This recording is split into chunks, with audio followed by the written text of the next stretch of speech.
Joined now by Craig Edwards. Craig, thank you so much for coming back to the show for a Dawson's Creek Q&A. How are you tonight? I am fabulous. Looking forward to the questions. I hope you got a few.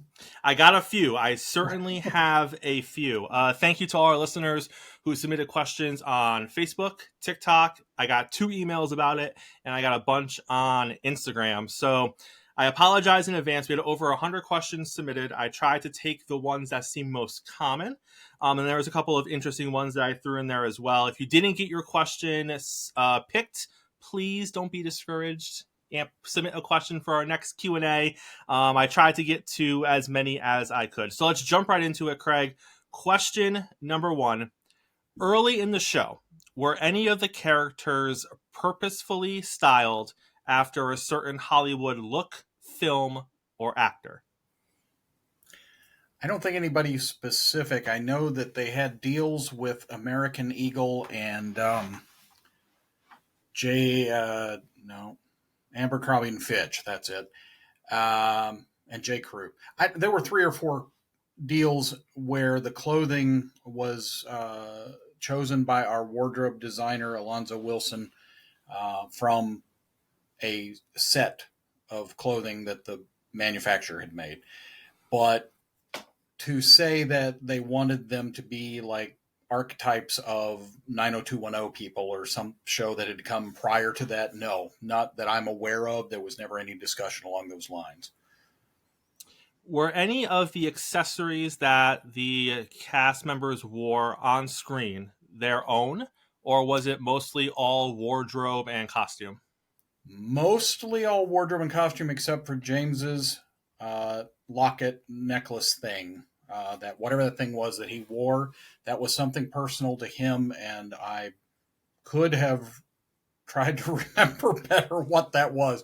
I don't remember what the circumstances were, but I do know because I spoke to a wardrobe guy that worked with us, Keith, and that was the first thing he came up with was don't ever have your actors or let your actors wear something like that necklace because it is a devil to keep up with. And the continuity of whether it's in the shirt or out of the shirt and it's over here and now it's over here bedeviled the wardrobe department. So, is there any truth to the talk that James and Joshua did not get along during season 3 to the point where they were written in less scenes together? No, they had some frictions.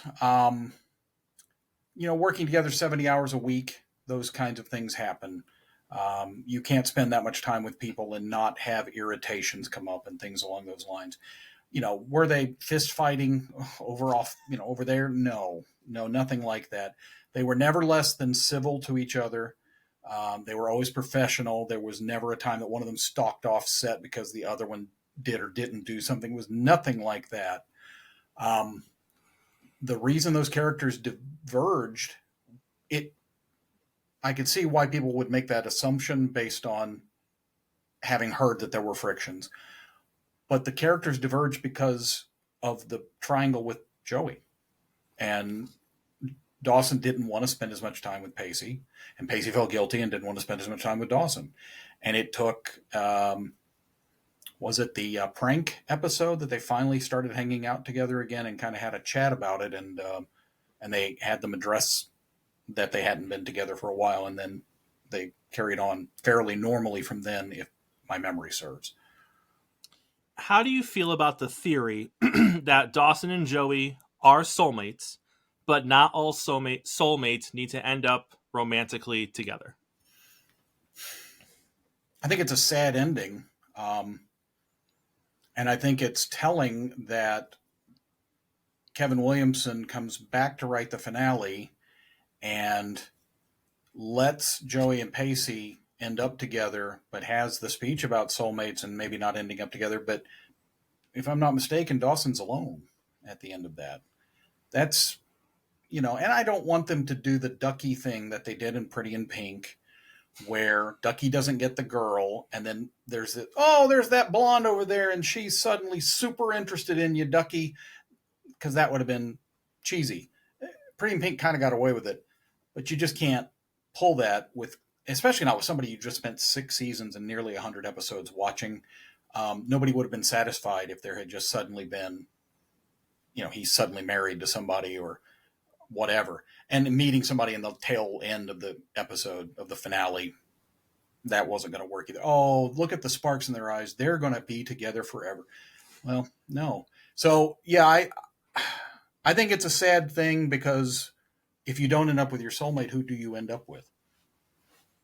Yeah, I agree. I get the whole theory that, because they're soulmates and they're best friends, they're always going to be in each other's lives. But no one thinks, at least in my journey so far through my 30 plus years in life, I've yet to meet a person who wants a soulmate to be their best friend. So yeah, I don't know. Yeah, I would agree. Is it true that John Wesley Shipp wanted out of the show due to the way the parents were being written by the writers? Well, once the characters had graduated high school, they were going to go with them to a college situation. That was a given. Had the show ended, with their graduation, that would have been one kind of finale. But the show was doing well, and they wanted to continue. So as soon as those characters leave Capeside, where they're not in Capeside all of the time, Mitch and Gail are reduced to, hey, Dawson's on the phone while Mitch is holding the paper up in front of his face at breakfast. And, he brings the paper down and says, tell him to be good when he goes to the football game. And then he goes back to reading the paper. And I will tell you, I just spent time with John at a convention. And I was impressed again after having known him all those years ago, but being away from him for a long time. He is a really serious actor. And sometimes maybe I think a guy as good looking as that, you don't expect to be that serious about the acting. I'm just going to coast on my looks. He's not that way. And the idea of just being the guy who's bringing the paper down and saying one line every third episode really did not interest him. And so he made the request to leave, just as Meredith had asked to leave. And each time, Monica Keena, Abby, all of them had asked to leave because working in Wilmington is not the same as working in New York or LA. You're away from everything. And once they make those requests, 2/3 of those people, the characters died. They killed off the characters. So, you could say that's producers being a little vindictive and saying, well, if you want to leave, you're certainly never coming back. But I don't think it was that. I think it was them wanting to wring some new and very interesting drama out of those situations. So, both of them, Monica and John, participated in the scenes of their characters' demise. Very sad bottle of wine and an ice cream cone, harbingers of doom on Dawson's Creek. And I think there's something to be said in the case of John, where he's been around the business long enough to know what was coming for his character. Mm-hmm. And it's not out of a place of, I would assume out of hate or disdain or anything. It's out of a place of, it makes sense. I knew signing up for this, I was a teen dad, and eventually my teen was going to graduate high school. And if that happened and the show kept going, he wasn't going to stay in the house. So it's what happens with teen dramas. So I look at it as good for him for not just taking the paycheck. Right. Yeah. And that's the thing. That's what a lot of people would do. I would do it. If I was playing Mitch Leary, I'd have been there putting that paper down until they would have had to shove me off the set, after we've wrapped, go home. So yeah, he has a lot of integrity, and it's not a spitefulness. It's not a not loving the other cast members. You've seen the affection. You've seen any grouping of them in the last 25 years. What do you see? True friendship and affection.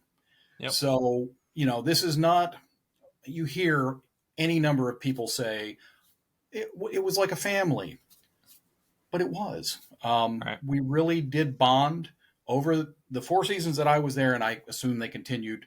Of course, John left. He only went about a half season after I had left. maybe he didn't like who was running first team anymore. No, I'm kidding. That's a total joke. Uh, I don't even know who was running first team after I left. But anyway, no, I totally agree. And I think it was the way to go.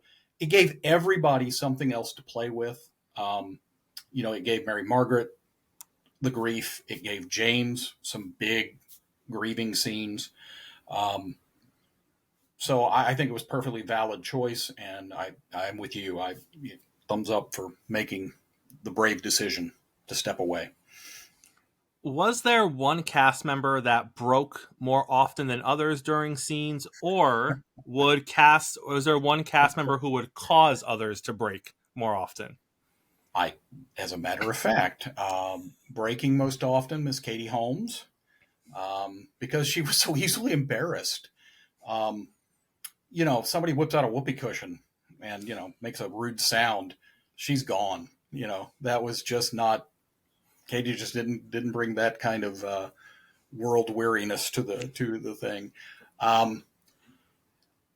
If anybody was going to break things up, likely Josh. He was the biggest joker of the bunch. But keep in mind, we're on 7-day schedule, 14-hour days. Get those 43 pages in the can. So you can't be pulling pranks every other shot, just constantly cutting people up or making rubber chickens fall out of their school locker or whatever. So those are few and far between. But we did, not just him. Would you like to hear about one of the big pranks we pulled? Absolutely. The episode where Jen runs the homecoming, whatever it is, in the rich lady's house, and she has the drag queens come and perform. Those were all real drag queens from Richmond area. I don't know. They hired them. They weren't from Wilmington, but they were Southeast, and they were known performers and very talented. And the night that we were shooting that, which was at Orton Plantation, my boss, Stefania, came to me and said, we're going to play a prank on our director, Greg Prange. When those drag queens come out, it's not going to be those drag queens. And so it was his entire assistant director team. I got into drag. The second assistant director got into drag. One of the fellow PAs, who was Greg Prange's son, and then another PA who was Greg Prange's son. So two of his sons in full drag. We had makeup, hair, wardrobe, everybody helping us. And we all took turns stepping away to go get ready. And then the others all handled set and kept us out of sight. And it's on one of Mary Margaret's videos. She was taping it, and there's a great inset thing where you see us come out and you see the reaction of the crowd, the director and producers. And we come out instead of the real drag queens. And the names they gave us were horrifically politically incorrect. And so when he started hearing those names come through the headset, you see him turn to like the script supervisor and like, what? And these horrible names are coming out. And then all of a sudden, here come all of us in full drag, and they played It's Raining Men, and we performed the whole thing. So that was one that we absolutely, and I think they rolled cameras on it because I think that's how we got the two shots that's in Mary Margaret's video. We blew 15, 20 minutes of shooting schedule to get back into it. And then the real drag queens came out and everything was, boom, boom, boom, right back to work. What was the feeling or the vibe around Jack and Ethan's kiss in season 3? Was it a big deal or was it a big moment on set? Like, what kind of walk us through that whole thing? It was on the boat, the prom boat, if I remember correctly. The boat seemed to be out in the middle of everywhere, but it was actually tied up to the dock at the state ports. And they were doing that trick where you just shoot across it, and with water behind you, you think it's out there. But I will tell you that setup was longer than usual for us. Make sure it was right. They wanted to make sure that everything was seen the way it was supposed to be seen.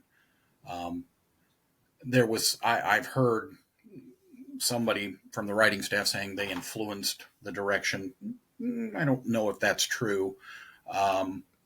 Writers tend not to have a lot of control over where the camera goes. But but I know that it was important. And I feel like we knew even then that it was going to be the first true male fiction show kiss, male kiss in television history, which it was. And that's, that's pretty amazing for me, even me, just the guy who said, go to hair, go to makeup. But I'm a part of that, and that's kind of impressive. I'm proud of the show for having the guts in 1999 or 2000, whenever that was, to take that step and to not cheat it and to not play it off with a laugh or have it get interrupted in some way. They just let the bromance of it play out, and bravo to them. Was there a similar feeling or vibe in the episode where he read the poem? And then the evil teacher makes fun of him, and Pacey gets in. That I will tell you that the reading of the poem, as much as I'm sure was important to Kerr, there was much more offset drama about the spit scene, where Pacey spits in the teacher's face. That was there was much more worry about getting that in the can correctly. I know that the emotion of reading that poem and the acting of what happened around it was certainly important, but it wasn't earth-shaking. But we had never done something like one of the teachers being disrespected after, deserving it. In all honesty, certainly shouldn't have been saying those things.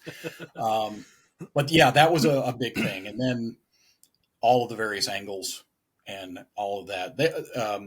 Edmund Kearney was the teacher, the late Edmund Kearney, and Josh. And those two guys stepped up. They went off by themselves. They rehearsed it. They saw what was going to happen. And then they went off by themselves and they had a chat about it. And, you get on the same page.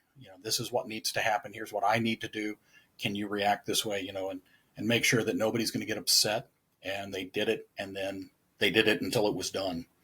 So that was the bigger thing that stood out about that whole scene, more than just the poem reading. Did James really buy the crew gifts when Dawson lost his virginity on the show? I think that was after I left. I don't remember getting a gift of that sort. That's interesting. It sounds like something he would do. I absolutely believe that he did it. I wonder what it was. And I don't know. Yeah, I wish I had it, whatever it was. I'd hold it up for you now and be like, yeah, I got it. Look here. But, he just dickered around for 4 seasons and didn't get to business. And now I don't get a gift. Damn it, Dawson. What actually happened with Chad Michael Murray on set? Is it really as bad as everyone says? I wasn't there for him, but I will tell you that I had a friend working in the makeup department. There was something between them. Chad Michael Murray didn't like who was doing makeup and got one of the makeup people. Makeup department changed. Because I wasn't there, I don't want to say any more than that. Fair. I used to see that guy around town. I ran into him everywhere. Run into Michelle? No. Run into Josh? No. Chad Michael Murray? Sure. At the video store? At church? At church. What? I'm sitting in a Baptist church in Wilmington, North Carolina, and they look down the pew and Chad Michael Murray. Yeah. So, All right. Any interesting tidbits on the spinoff Young Americans? Okay. Nobody had anything against anybody involved with the Young Americans. Let me just say that, because I don't want to know. But our cast was, bemused, to say the least, because out of nowhere, here's Will Krudsky, their best friend. What? How many episodes had gone by? We'd never heard the name, never seen Will Krudsky. Nobody said anything about him. And suddenly he's right there, shoehorned in to an ongoing storyline, just so he can then split off to this other show. Now, again, the actor, I don't remember his name. He was a very nice young man. They got along with him. Nobody was, giving him the stink eye over it. But before he arrived and after he had gone, there was talk about what the hell was that, That's always the case, though. Whenever you try to spin, you can always tell when a show is trying to spin another show off, because things like that, just characters who were not there and obviously aren't going to be there going forward, but they're suddenly integral to the, to the plot suddenly. So, yeah, Young American. Yeah, it's funny. Apparently, like season 3 or 4 of Boy Meets World, there was talk to do a spinoff with Will Friedle as the character of Eric.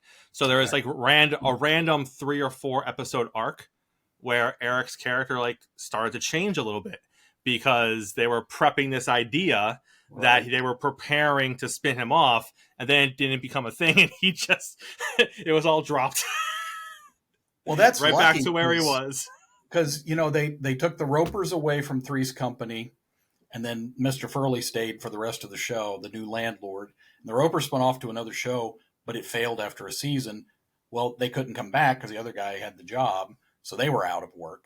And then the same thing with Enos from the Dukes of Hazzard. They spun him off to a show, but they let him come back. So he came back, and then he and the other Dippy Deputy shared Dippy Deputy duty for the rest of the show. But there's your historical TV tidbits tonight, folks. Any idea why Drew didn't come back in season 5? Mark Matkovich was a great guy. We really liked him a lot. I mean, as the new character replacing Abby as the bad boy or girl, he was fantastic and just as pleasant as Monica. We were in heaven working with him, and and he was so good on screen, being just a jerk. But he was another one of those guys that coming to Wilmington, he was ready for that to wrap up. I don't know all the reasons. I do know that he's out of the business. He doesn't act anymore, and he runs art gallery called Axiom Contemporary. Look that up, kids, and go buy paintings from him, because he's a really nice guy. Apparently, there is a photo of a guy in a hat that randomly pops up all over season 4. What's the story of the photo? That is the key grip Logan. The key grips, once you start lighting the set, you have the gaffer is the chief lighting guy working for the director of photography. And the chief lighting guy, the gaffer, has a whole crew of electrics that run cable and set lights and make the lights shine at the set and the actors. But anything that affects that light, so if you need it cut off with a shading thing, or if you need it diffused with a diffusing filter, or you need the camera on a platform or a dolly track, or anything that affects the camera or the lighting, that's the grips. So that's our key grip Logan. And he made that goofy face for something. I'm sure the art department took that picture specifically to use it the first time you saw it, and then they just started sticking it everywhere they could. Now, Logan, I know, is one of the guys. I'm pretty sure that later when Dawson's making his movie, somewhere along the way, there is Dawson's crew playing crew members of a Dawson movie in the show. And I'm pretty sure Logan is there being a grip. So if you match up, you should be able to match which guy he is to that goofy face that he was making in that picture. Are there any other props or little things that backstage they would stick into scenes where you could see the continuity of it from episode to episode, or was it just that photo? That's that the pop only up randomly running gag. But well, are you aware? Do you know about Dawson's Etch A Sketches? No, I don't. Okay. If you look at in his bedroom, there's always an Etch A Sketch somewhere. I think it's around his bed, like maybe on the back of the bed or something.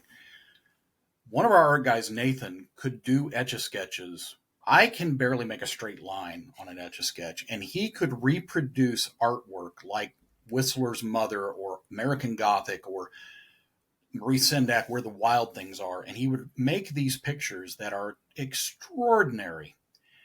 And he would change them out. And here's the thing, he didn't take the Etch A Sketch and shake it and redo it. he went and put them in storage. They're still around. And Oh. he had somehow got the budget to allow dozens, hundreds, I don't know how many Etch A Sketches, and I don't know how well, maybe in a high def, if they ever go any higher def, which is hard because it's a 16 millimeter show, so it can't go 4K. The material is not there on the film because the film's only 16 millimeters wide, which is half what a 35 millimeter show or a high def video show would be. But maybe you would be able to see exactly what picture was on there with a freeze frame. I certainly hope somebody goes and starts trying to freeze frame and look for those because they really are extraordinary. And also, if you join my Instagram, I have put Nathan kindly supplied me with pictures of several of them, maybe a dozen or more, and I've got them on my Instagram. And they all sat in Dawson's bedroom. He couldn't tell you. Nobody could tell you what episode was which. Like this one was in that episode. Nobody knows, but they all were used at some point. Other things. It wasn't really a prop, but it was another, like the clothing thing I told you about with the promotional deal with the clothing manufacturers. But we got these colored iMac computers that pop up in the high school second season, third season, somewhere in there. Those things, everywhere they could put one. Those are, and they're brightly colored, like green, purple, blue. The back is like this plastic thing, and yeah, I mean, I guess the deal with Apple was, stick those everywhere you can stick them.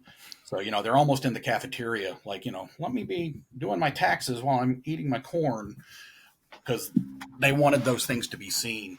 And we just started laughing because we'd walk into, a set that they weren't on the last time we'd been on that set, and now here they are. So that was fun. Is there one particular scene or one particular day of shooting that stands out in your mind as being just impossible to get through, in a good way, in a bad way? Just that day, it just didn't go as it was supposed to. Well, there were a lot of those. To lay into just one might be tricky, but I will tell you that the one that seemed it would never end. I don't know where we started. We were shooting a mix of days and nights, as we often did. And we were finishing with them all running across or walking back across a golf course, and the sprinklers go off. And for whatever, it never fails that if you're going to wet your actors down, invariably you could be 85 degrees every other night around it. And the night you shoot that, it'll drop to about 32. And that night it was so cold. Wilmington doesn't get cold. This got so cold that I was wearing 2 pairs of sweatpants under my blue jeans, 2 pairs of socks, a sweater, and a coat, and I was still cold. And they had to get wet. And we just shot and shot and shot. And it finally, we were still shooting, and it looked like I said, it just looked like it was never going to end. And the sun started to crack the sky to a slightly less black. And the director of photography said, we got to get this, and got the last couple of shots and knocked them out. And we finally, trundled home at like 7 a.m, Saturday morning. And yeah, that was, and it just kept peeling clothes off myself and just trying to warm up, and took a hot shower in the whole 9 yards. So the coldest night and the longest night all seem to be there in that scene. And our final question, do you have a favorite Grams story that you can share with us? Of the actress, Mary Beth Peale? Absolutely. We were shooting on stage 6, which was Graham's house, and something brought up Yul Brynner, who was a very famous actor in the 50s and 60s. And he was very famous for doing a show called The King and I, where he played the King of Siam. He was a very robust, bald man back when that was still kind of a novelty to have a bald guy who was very virile and everything. And he had gotten sick from smoking through his entire life. He'd gotten sick with cancer, and he passed away. Well, when he came up, Mary Beth said, knowing that I'm a film buff and that I'm every great old actor, I'm a fan of everybody. She said, you know that I was his last Anna. And I said, no, you what? So in his last run, when he was sick with cancer, he was still performing as the King of Siam on stage. And Anna is the female lead. She was his final Anna. And he had very famously shot a public service announcement telling you not to smoke, basically meant to be aired after he died. He knew he was out on the way out. And he shot this and said, look, I smoked for X number of years. I now know it was a bad idea. I'm asking you not to smoke. Don't make the mistakes I made, because I'm not here to tell you now. This is the only way I can tell you. And then it just, puts like his years, Yul Brynner this year to that year, lived and died. And it was a gut punch back when that aired in the early 80s. And she was there when he was shooting that because they just took him and changed clothes, and he shot that PSA and then went back out and did another performance of The King and I. She had stories like that, nobody else on that set was going to have stories like that. So it was always a treat to get to spend some time with her. And she would often be knitting, which was something she had taught Michelle to do, to pass the time, and just knit these Afghani long, big blankety things. And she would just be sitting, just, wielding those needles. And so, yeah, I adore that woman. I'm so glad she's still with us. It is boggling to think. Here's a factoid for you. And I don't know what this says about her or me, but I'm not very far away from being the age she was when she started playing drums, which is... So, she wasn't that old. That's, I guess, the point of that. She was much younger. That's the point. So, well, Craig, it's been a pleasure, sir. Oh, it is always a great chat with you. And thanks to everybody. Those questions were wonderful. Some stuff I was not expecting, stuff I have not been asked before. So that was very nice. Thank you all. Thank you so much, sir. Have a nice night. You as well.